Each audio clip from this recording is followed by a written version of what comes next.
Hello, my name is Rich Howard, owner of Architectural Builder Supply. In this video is to bring you a closer look at the Tectus number TE541 3D FVZ 175. 175 is a reference to the finish bronze light. And we're going to go over what this hinge is. It is a particular variant of Tectus hinges that accounts for a particular application. In essence, this hinge is used when you have a situation by which you have a recessed frame application. And what that really means is, this sketch that we have here, there's obviously the frame. Your door is basically sticking out proud of the face of the frame, and that's because you're going to take some sort of wall condition, JB, drywall, whatever you're doing, to permit you to have a flush condition. Okay, you would need to have an application like this when you are doing some sort of cladding.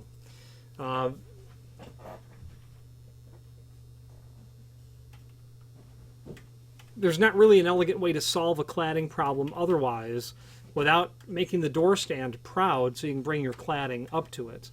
If you're going to run your cladding continuous over everything, you can probably look at a different hinge. But in this sort of cladded application, you do need to think about how you'll end up getting this to work. And here's the hinge. Certainly looks unusual when you take it out of the box, but it really isn't. You have your door leaf here. It's marked a door.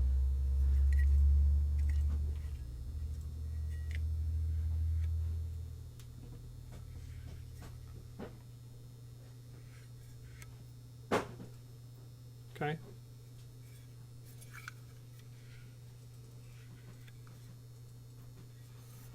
So would be better to view it, I suppose, from this perspective. The door is standing proud. The door is going to open towards you 180 degrees, and it's from this perspective here that you're going to bring your cladding up to the edge of the up to the edge of where the door would otherwise reside. Now, there are links below this video, and the data sheet and the fitting instructions, along with the milling details, a hinge system overview, as well as a load guide, a rating, tables by which you can determine how many hinges are necessary.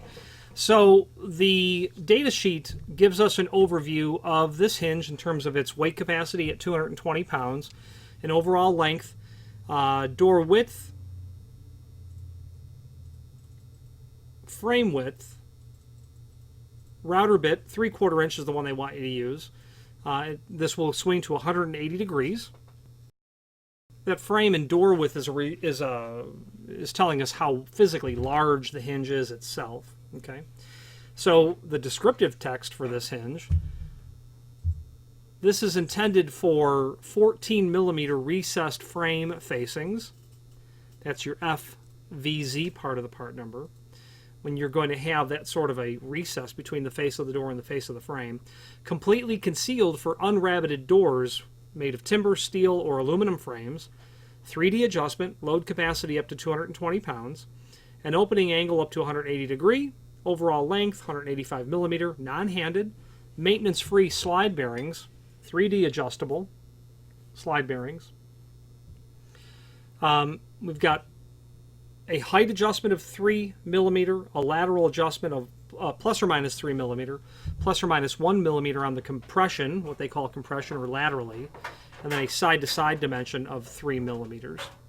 They talk about the load capacity of the hinge, which is, again, 220 pounds.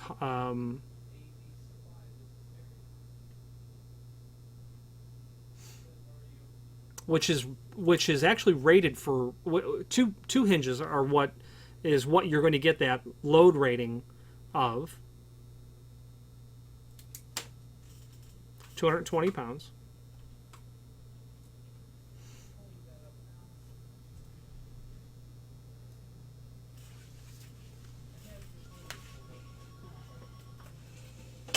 Now, looking at page 2, they're going to talk about a number of installation tools that are going to be optional. Templates, router bits. A 24 millimeter router bit is what's used on the template itself. And then they show the different finishes. Powder coated, you can do different powder coated finishes, and you can certainly do custom powder coating, have finishes specified to be powder coated. Satin chrome look, satin nickel look, stainless steel look as well. And they do not list here the 175 in this document, but it's certainly available.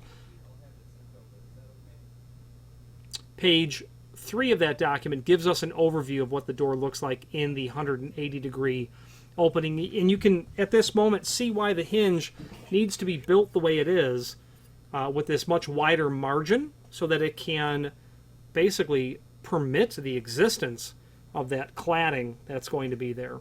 At 14 millimeter maximum thick cladding. So, just a quick overview we've provided of the hinge. Let's start with, let's move now to the fitting instructions. Then we're going to get into the milling details of the hinge itself. The fitting instructions is a 2-page document. They're included with the paperwork. Okay, probably the thing that people want to know most about of this hinge is its 3D adjustability. And there are very elegant 1-minute videos online illustrating the adjustability. The purpose of this video is to go much more in depth in terms of the 3D adjustability of the hinge, and let's proceed. Height is easy to understand. I can manipulate the height plus or minus 3 millimeters, and we're going to start with that. So adjusting the height on this hinge, okay, this is easy.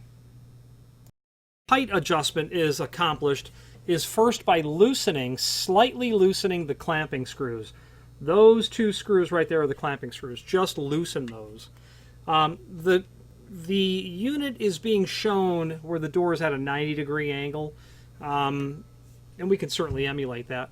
4 millimeter metric Allen wrench you need. If you are working on a lot of these hinges, I would suggest that you invest into a dedicated 4 millimeter, maybe T-handle style. That will certainly permit you to work a bit more straightforward with a dedicated tool. This is a bit cumbersome. I don't do a lot of work in metric, so this is all I've got when it comes to metric. Your adjustment's going to be handled with this single screw here. After you've loosened, you need to loosen. The entire principle or the concept of these Tectus hinges is 2 bolts basically working against each other in the sense of securing and tightening each other within its greater fixture. There's always a concept, almost always a concept of loosen something, tighten the other thing, retighten the original item. It would be like if you had a piece of threaded rod that was holding 2 items together. If you wanted to position that threaded rod over, you'd have to loosen this one, tighten this one, then retighten the first one so that you can move it in position to where you want it to go. So the point of that is the height adjustment is accomplished from now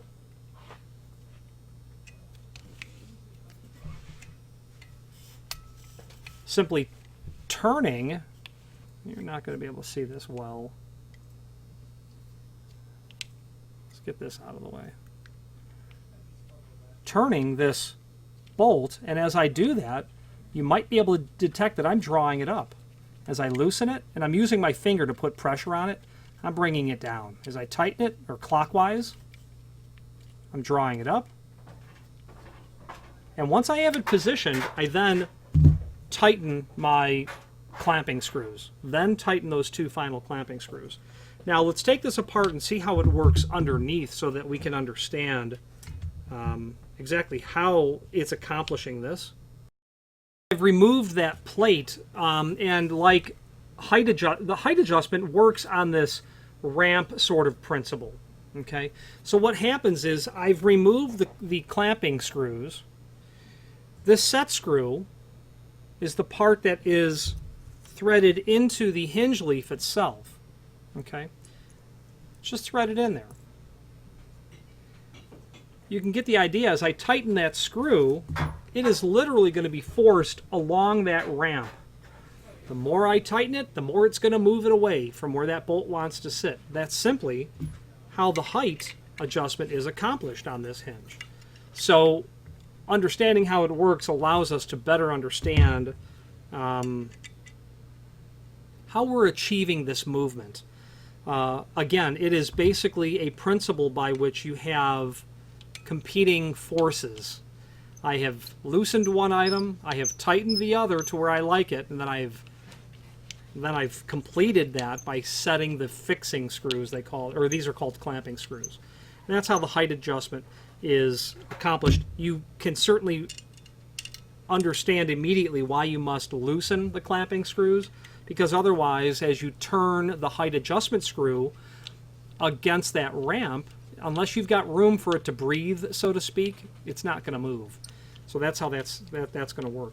The next adjustment is going to be what they call depth, and we're going to have to discuss that a little bit to define what depth is.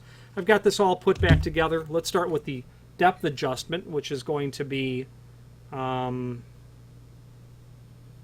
going to be based on this screw here, but there are two here. Let's get into depth. Now, the depth adjustment is actually pretty simple on this hinge. It's simple on all of them, but it's even it's easy on this hinge as well.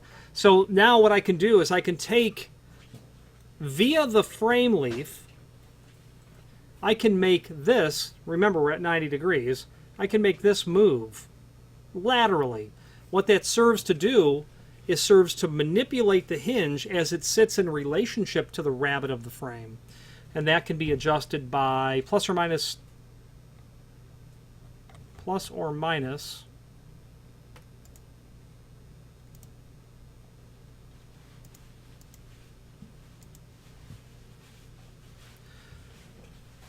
3 millimeter, plus or minus.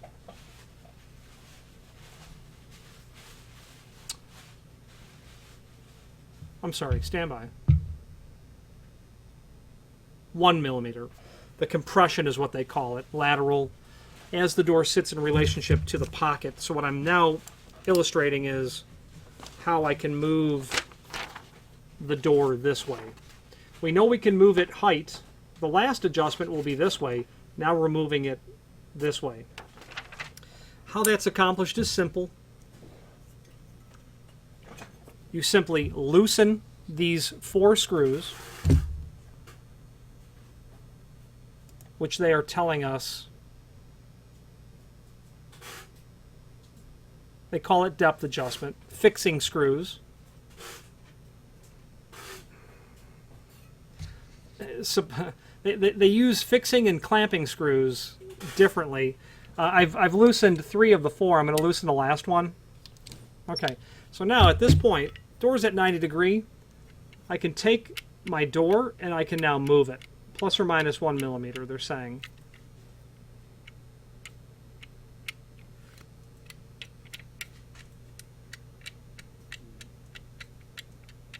Adjust that ever so slightly.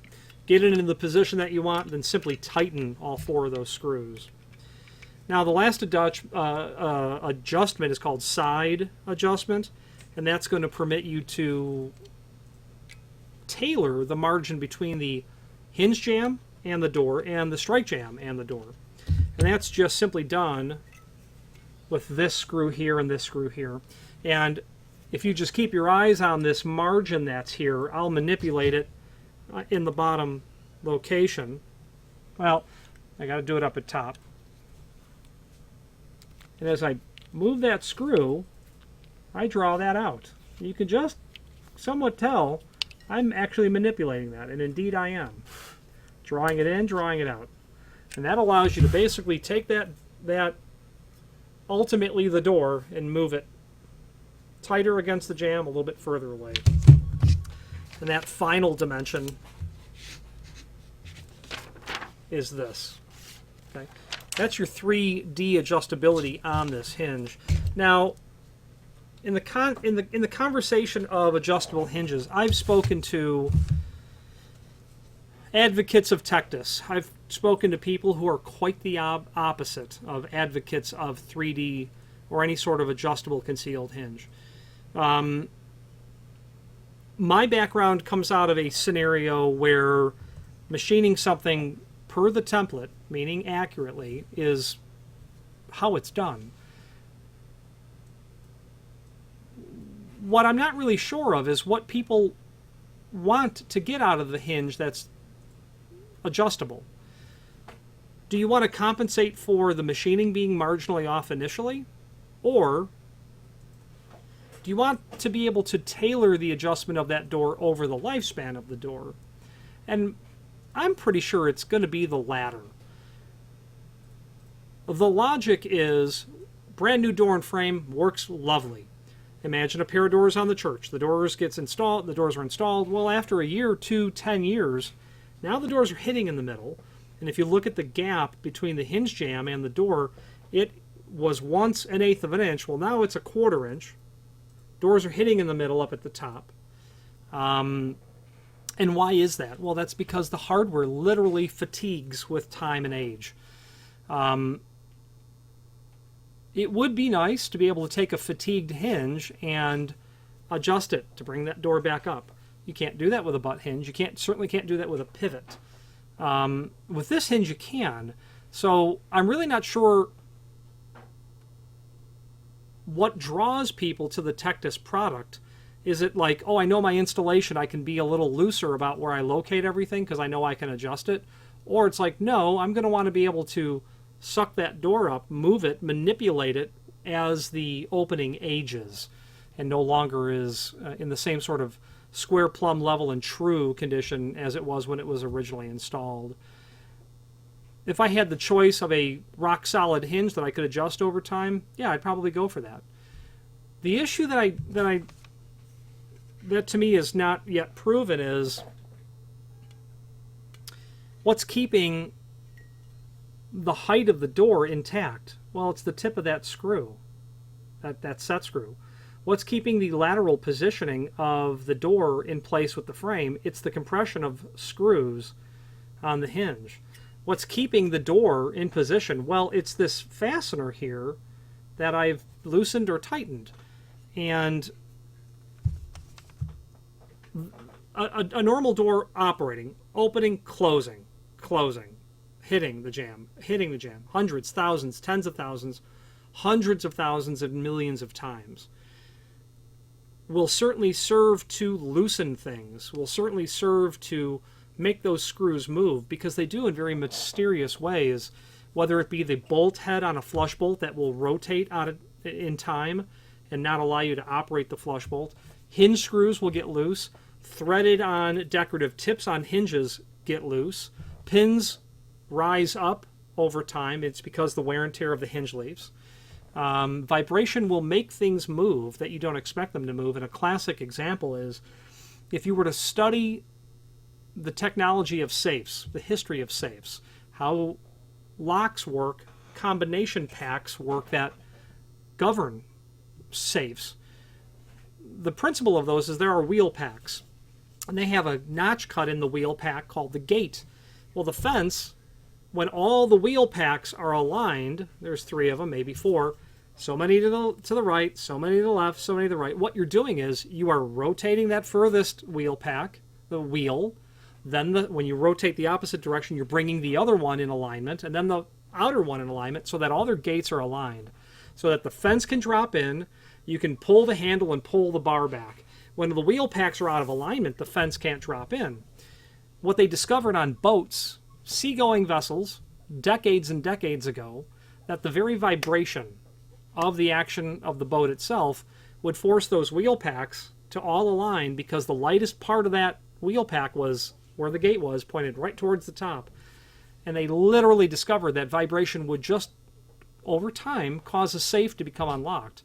I can tell you from actual personal experience that decorative threaded on tips, they're going to come loose, because you've got the action of the hinge barrels and the steel pin that's inside of there literally acting to extrude the pin out, causing that tip to come loose, fall off. The pin will continue to ride out.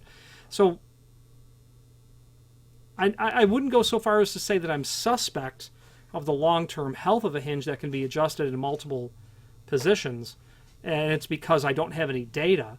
But my real-world experience tells me I probably should have some thread lock material available so that I can get that on the tips of these screws. And quite frankly, I'm actually surprised that they don't include a thread lock product on the threads of the bolts themselves. That's my disclaimer on the long term of this.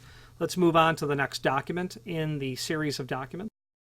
Before we move on to another document, let's just finish the fitting instructions, I guess they call it. Yeah, fitting instructions.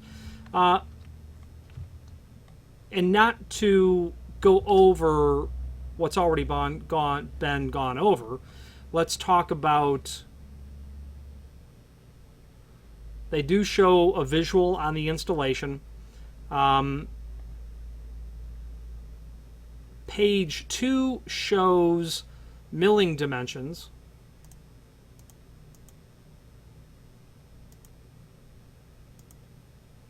And we are certainly going to go over milling dimensions. What I've realized is they've not really provided us with a bill of materials of what's included, and that is frankly always where I start when it comes to determining whether or not I have everything needed to complete the job. And let's go over it. I have a working knowledge of what's required to make these hinges work.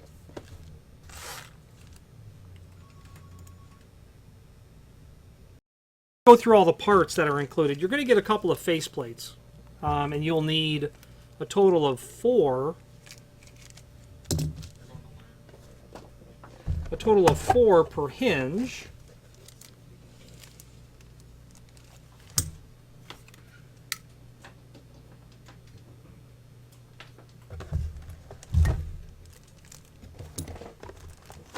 Okay, we had to dig pretty deep to find the right faceplates.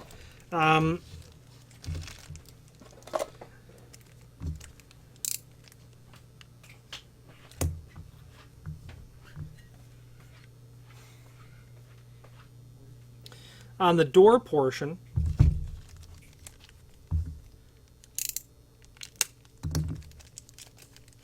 and you can certainly finish the installation without these plates naturally, but you don't want to do that.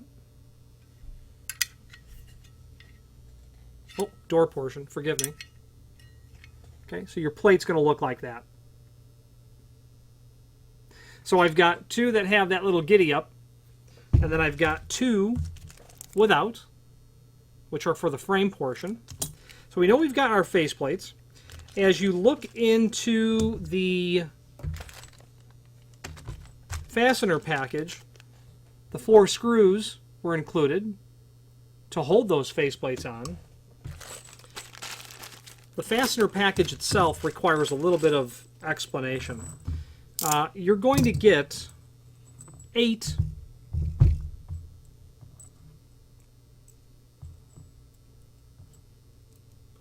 screws to get this installed to a wood door and a wood frame. And you're also going to get 4 machine screws with some sort of a Torx style. I'm not sure what that Torx style is or what that size is.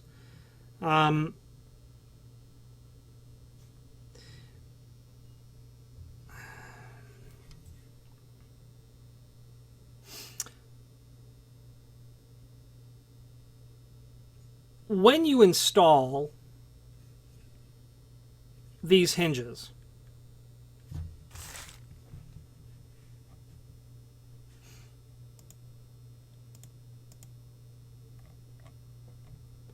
I need to pull up the milling data.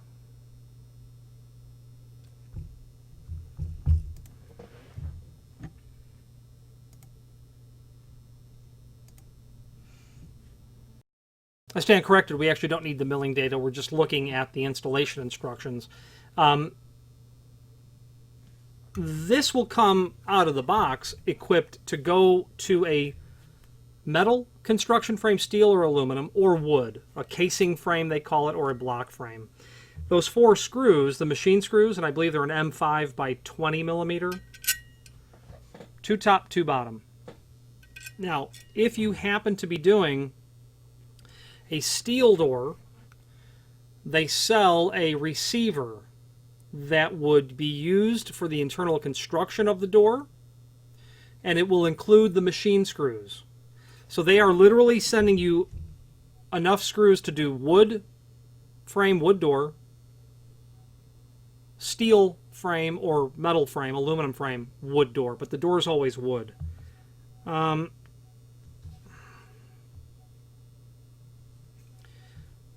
There are also some very small machine screws. They appear to be the same identical screw as to the screw that will hold the faceplate on, just in a different color. It could be that that package is a standard package and that they include those for your chrome type finishes. Well, with this bronze finish, this light bronze 175, they included those in separate packages. So we have enough screws is the reason of going through all of this stuff. All of our parts are here. We've got our hinges. We know all of our fasteners are correct and intact. And that's not listed anywhere in the installation instructions, and it is in other installation instructions. In fact, yeah, it's not. The document with the hardware itself is the same that's online. That's not the case on all of their hinges. I happen to be looking at the PDF version of the document. So the next thing to move to would be the milling instructions or the milling dimensions, and that's on page 2 of our fitting instructions. And as we look at this,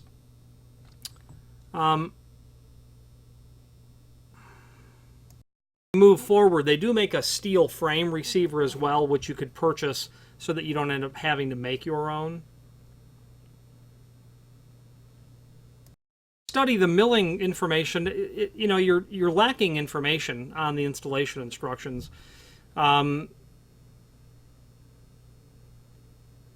And once you have that data, it is relatively simple and straightforward.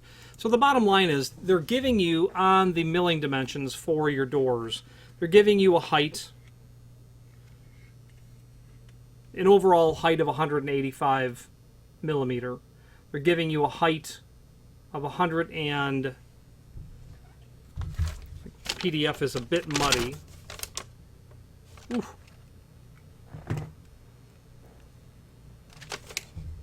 154 millimeter. From here down to here. They're giving us a width of 28 millimeter.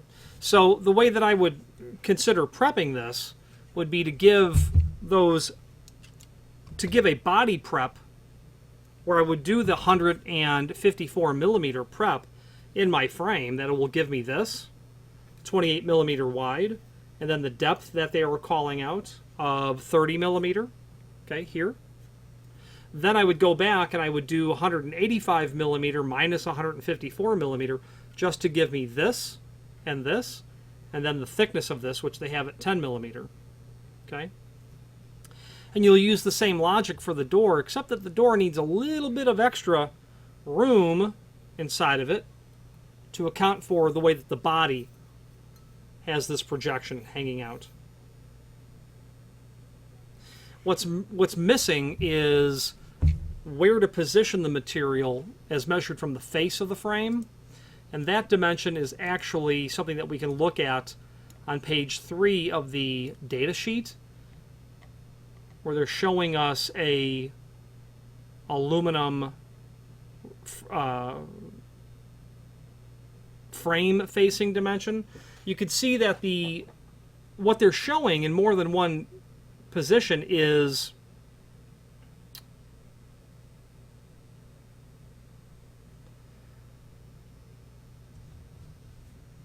four millimeter from the face of the door to the face of this preparation here, right to here. 4 millimeter is what they're giving us. Then according to the template, they're going to give us a 32 millimeter overall width, to account for all of this than 28 millimeter for the body.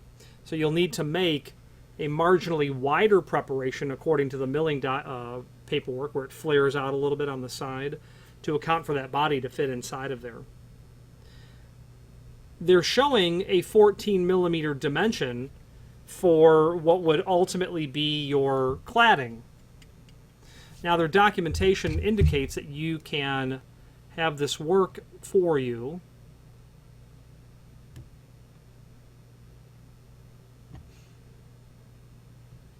For your 14 millimeter cladded application. However, the data on their sheet, on their website, indicates that it is for doors for frames recessed up to 14 millimeter from the face of the door leaf. So in order for that 14 millimeter dimension to change, obviously everything gets shifted in or out. So you need to be able to properly ensure that you have enough rabbet depth for your door to sit where you need it to sit based on the thickness of whatever cladding that you're using. Okay. Now, where to vertically place the hinges is an interesting conversation, and let's start with where to place them vertically. Now, let's cycle back around to the finishes that are available on this item, because it is more than what is listed in the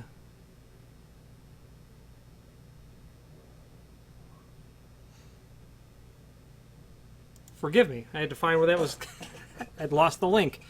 Okay, they have 3-digit codes that really govern this stuff. 124 is a satin chrome look. 125 is a satin nickel look. 126 is stainless steel look. It can do a rustic umber, which is quite a dark finish, 156. 168 is bronze metallic. Gray metallic is 194. Matte deep black is an RAL 9005 number. They're 168. Traffic white is 070. Polished brass 030. Polished nickel 038. Satin nickel 144. Brush chrome 146. Bronze finish 174. And that's the unit we have here. Sorry, light bronze finish, the 175 is the unit we have here. Dark bronze finish is 176. Now that covers the finishes that we have.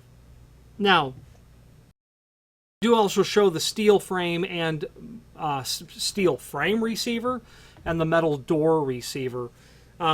If you are manufacturing doors and frames, whether you're making something in your garage all the way up to a major manufacturer of hollow metal doors and frames, an SDI member, it's very likely that you are purchasing the receivers and you are taking that and incorporating it into your structure, because it will not only give you the size that you need, the ability to weld it in place, the holes drilled and tapped, but it will also act as a mortar box or a dust box if you're doing these installations. So it will handle all of those aspects.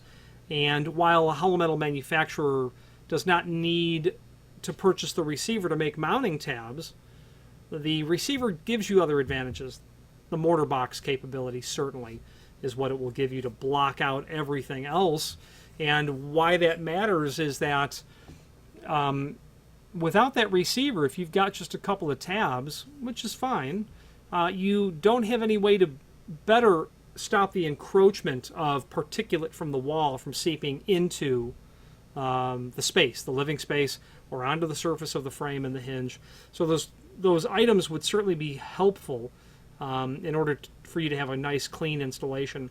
There are links down below to their milling details, which are just drawings that show what the hinge looks like, which is very handy and helpful, especially when we're dealing with a hinge that's really not complicated, but it is atypical because it appears to be so funny in this regard, and it's because of that cladding that'll be done. And you need that hinge to simply articulate out and around that additional thickness, whereas a standard hinge would not operate that way. It'd be much closer, of course.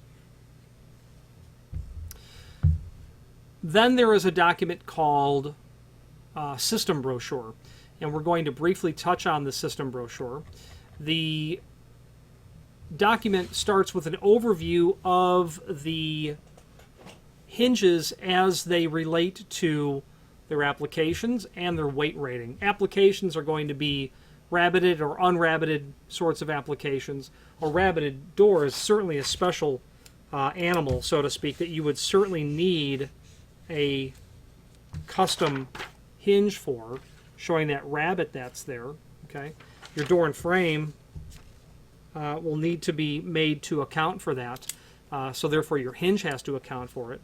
So they can do rabbeted or unrabbeted options. They can do those cladded sort of options where you have an inset of your frame portion, which is also known as a proud standing door from the face of the frame. They can do energy transfer hinges. They can do power transfer hinges. And there was one application where it was on the specification list, and I didn't ultimately supply that because the hinge could not handle the inrush of the exit device that was requested, and we went to an alternative solution. But that inrush was like 16 amps, which is incredibly unusual and is rarely seen. But this hardware set had that exit device on it, so we went with a different method to transfer the power, the conduit, the wires via conduit from the frame to the door. Still use Tectus hinges, wasn't a problem. You can also look at the table of how the weight capacity really can handle these heavy hinges. Let's dump into the weight capacity now. There is also a load spec guide sheet that's down below, and if we were to get to page, what would be the second page of the document, we see our TE541 3D FVZ hinge that's listed there. And what's probably helpful is to have an understanding of what the table or the chart means. In the orange area, that defines the area that you are below the maximum 100 kilogram specification. These loads are based on two hinges. They are based on a 2-to-1 margin between height and width. So for a 100 millimeter tall door, they're dealing with a 500 millimeter wide door, and that's what this is all based on. What they're giving you is the weight in those orange cells, the weight in kilograms and the weight in pounds. The x-axis is your door width. Your y-axis is, of course, the door height.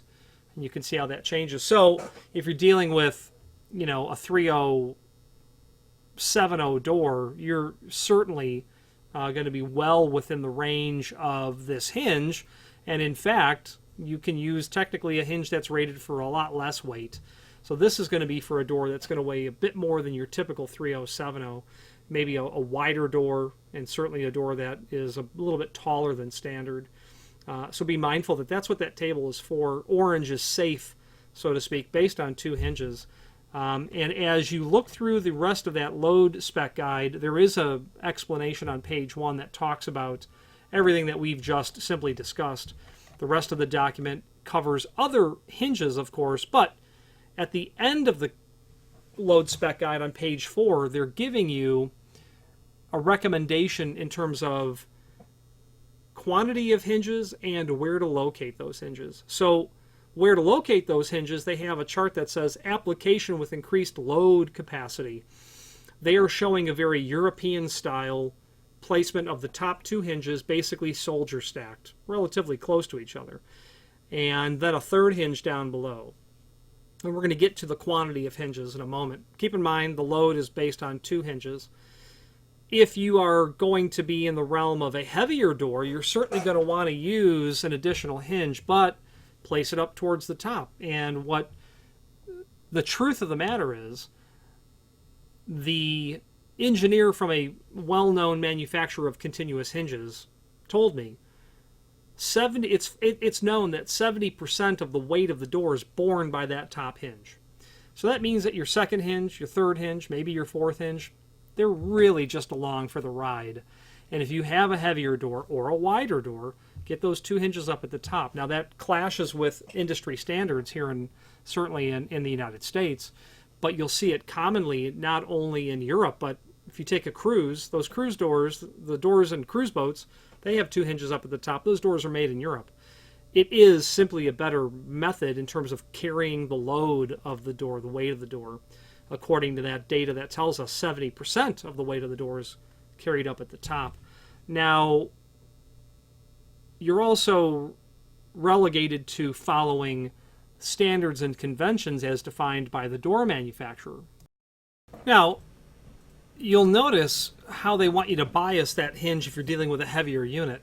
You'll also notice that if you look down below, they're showing you 2 hinges that are for doors less than 8 foot. Okay, great. There is also some other information that they're giving us, which is going to be where they're saying that hinge spacing does not increase load capacity. It doesn't. It merely helps you more properly process the load of the door. The repositioning of that second hinge towards the top doesn't allow you to handle a 350-pound door when they're rated for 300 pounds. Just allows it to do a better job. They show 3 hinges when you're dealing with doors taller than 8 foot. Now, the other statement that Tectus makes is to follow the guidelines that your door manufacturer has given you. So the rule that North American door manufacturers follow is for doors up to 60 inch, you'll have 2 hinges. For every 30 inch after that, add another hinge. So, an example, no, we don't have any 5 foot tall doors, but we do have doors that are 7 foot tall. So when we get over 60 inch and up to 90 inch, you're going to add another hinge. Well, that's 3 hinges. An 84 inch door, 7 foot tall, that falls into the 3 hinge category. If you go to an 8 foot door, which is 96, which is beyond 60 plus 30 is 90, and then up to 120, anything in there will have 4 hinges. They're saying if you're greater than or equal to 8 foot, go with 3 hinges. Here's the bottom line. Follow what your door manufacturer says. You don't want to find out that any claim for warranty on the door for any reason will be voided or found as having no merit because the door is improperly hung. If they call out, if they're following the standards of 4 hinges for an 8 foot tall door, be sure to put 4 on there. And that's just the bottom line. The hinge will carry the weight it's rated for, but if your door warps and you have a warranty claim because it's warped, the manufacturer will ask for, information regarding the quantity of hinges and then possibly where they're spaced. And if you tell them that you've got a 9 foot tall door or an 8 foot tall door or a 7'6" tall door with 2 hinges, yeah, they're going to have a problem with that. So be mindful to follow what the guidelines are. Handle what the hinge can do, stay within that realm, and that orange field gives you in the load spec guide, but absolutely follow what your door manufacturer is looking for. I had a job where the client had a, I don't recall the hinge, it might have been a 640. Yeah, a 640 3D. And looking at the data, the client put in their hardware set 2 hinges. We have a 4 foot wide by 7'6", 14 gauge hollow metal door that they were then going to clad 12 gauge stainless onto both faces. The table, based on their calculations, the table told them that they were within a safe range of 2 hinges. I told them not at all. There's no way 2 is going to work. You need 4. 4, the table only says 2. Listen, you don't want this to fall apart over time. You are going well outside of the range of what common sense tells us. The client did come back to 3 hinges, but the logic that we deal with is if you have a 3 foot wide door and then you go wider than that to say 3'6" or 4 foot, you are definitely increasing the capability of the hinge to handle weight accordingly.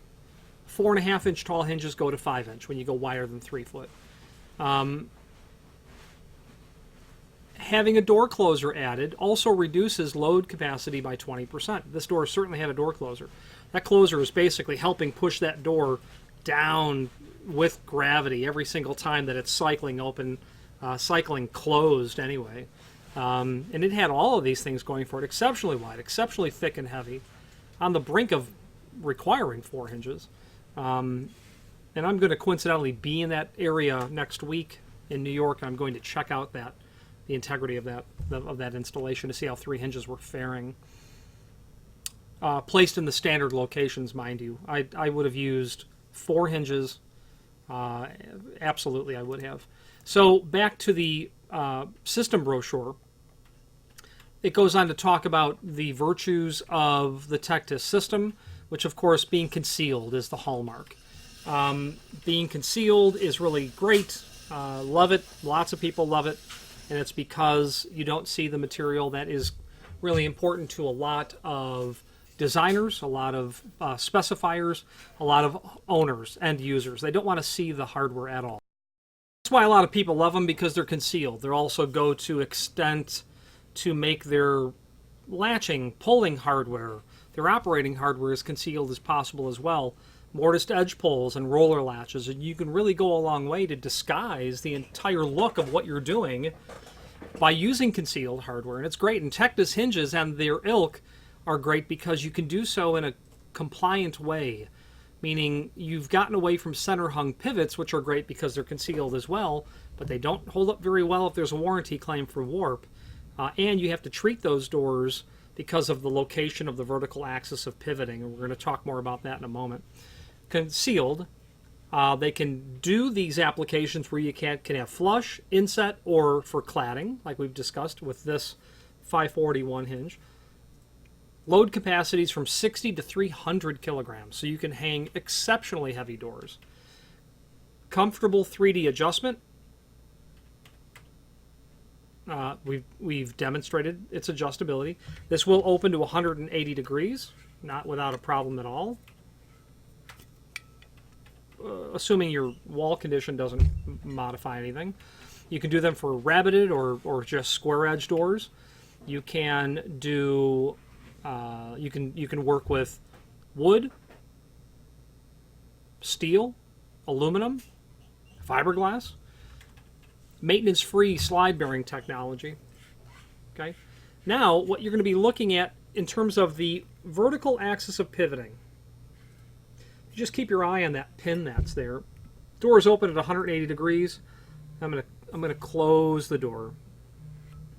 Now, in your mind's eye, imagine a plumb line going down. Now, think about a hinge or an offset pivot, or a center hung pivot for that matter. That vertical axis of pivoting goes down through the center of the point of rotation, whether it's a barrel of a hinge or the spindle and pin of a pivot. That vertical axis of pivoting is fixed. It doesn't move at all. Well, with the Tectus hinge, it floats. That vertical axis of pivoting actually goes through a slight little arc. Okay? That's important because if you're using hardware such as overhead door stops, you need to incorporate the hinge and the overhead stop together when the material is being quoted as a package, as a door opening. If you're the detailer, if you're the person selling the material, or if you're buying it, the overhead stops will require special consideration based on the hinge type. Tectus hinges and their ilk will require special templating. Special templating in almost all instances costs more money. And you have to physically change how you route your doors and frames for overhead stops to be compatible with a hinge type where the vertical axis of pivoting floats through the open and close cycle. I've had customers call and say, yeah, the door doesn't swing freely throughout its entire opening, and we continue to discuss what's happening, and well, they've got a concealed hinge, so now I know I've got a vertical axis of pivoting that floats. Well, what other hardware is in there? Is it hitting the floor? Are the hinges not mortised correctly where it's actually grinding like this? Turns out they have overhead stops. Okay, when you ordered the overhead stops, did you qualify the hinge type? No, I just ordered them. That's the problem, because the templating has to be adjusted to handle that. Now, so be mindful if you're going to order overhead stops and Tectus hinges, make sure that everyone is on the same page. Moving through the system brochure, we see finishes. We've discussed the variety of finishes. They can do powder coating. They can technically, on lead time naturally and cost, powder coat any RAL code that you can come up with. So that's a certain advantage. Obviously, those have extreme lead times, but you'll get exactly the color that you want. Now, moving through the document even further, we get to see some really nice images of doors and the material as it's installed. They talked about their Tectus energy hinge, which, only in that very unusual circumstance could it not be used. Otherwise, you would obviously want to use a Tectus energy hinge when you're using Tectus hinges, because you don't want to have to, as I did, add additional hardware. Cost of the hardware, preparation of everything did inherently change the look of what we were doing, certainly. As we continue to scroll through, they get to a point where they show the different models, and they show them in relationship to each other in terms of just a physical size, talking about the load capacity, and that's really where you're going to start. How heavy of a door do you have? And that will help you narrow in. What application do you have is probably first, and then how heavy of a door, and then you select accordingly. I can tell you that the 540 is for sure going to be incredibly typical. The 527 incredibly typical for the weight range of typical doors. So I think you're going to be in those types of model numbers. It's a 56-page document, and it is so because it gives you basically a cut sheet of all of the different hinge models that you can focus on and move into. The specialty hinges, such as the 541 with a inset frame application like the one we're reviewing and discussing here. You continue to scroll through, and they will talk about the hallmarks of each naturally. The purpose of this is to get to the section where there are these installation aids, mounting brackets that are used in those steel and aluminum installations, the receivers, as they call them, for doors and frames. Last job I did, where we did a couple of hollow metal doors, the manufacturer did not require the receivers. They may have ordered them on their own. I don't know if they did, but it's just a couple of tabs at the end of the day, and they might most likely just simply manufacture those tabs in the shop. Now, generally what happens when you're installing these hinges, like the 540, that's going to require the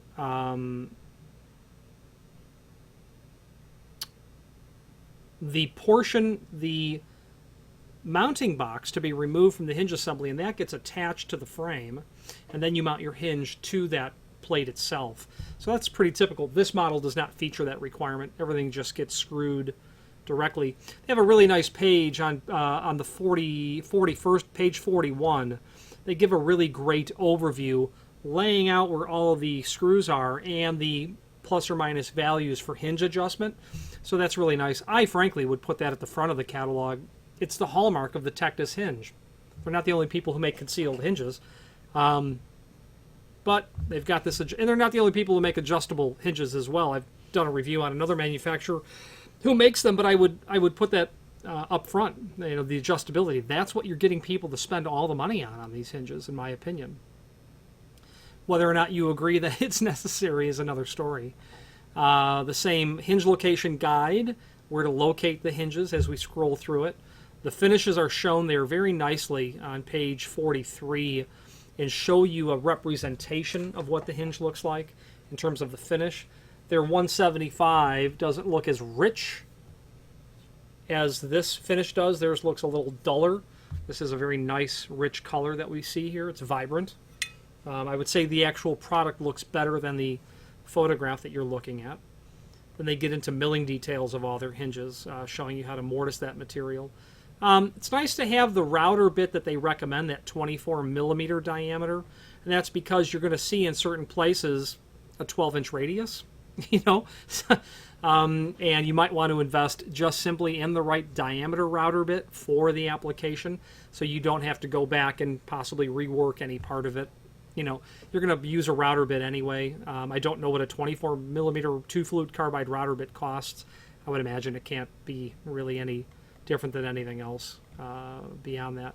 Getting to the end of the catalog, they do talk about how they've been manufacturing premium hinges for 125 years. Good for them. Some manufacturers in the United States would say, well, that's a good start, whippersnapper. And that exhausts everything in the system brochure. Looking at all the other links on the page itself, there's really nothing else to discuss. It's a great hinge. I am curious to know what the long-term maintenance would be on a hinge like this. Not really encountered people who have related stories to me of a hinge, what it looks like 10 years later. Did you have to go back and loosen and tighten screws, adjust and adjust and adjust? Did parts wear out? Vibration, the load of the door, a closer, the way that it's used, whether it's used in an adult fashion or in an abusive, vandalistic type fashion. That's all interesting to consider. There's no data to tell me that these hinges are not up for the task. And given the sheer popularity of them, with no evidence to the contrary that it ought not be popular, I would say that it's a hinge that you might want to consider. Any questions on the Tectus? This is their TE541 3D FVZ or any other Tectus product. Please feel free to reach out to us. And thank you.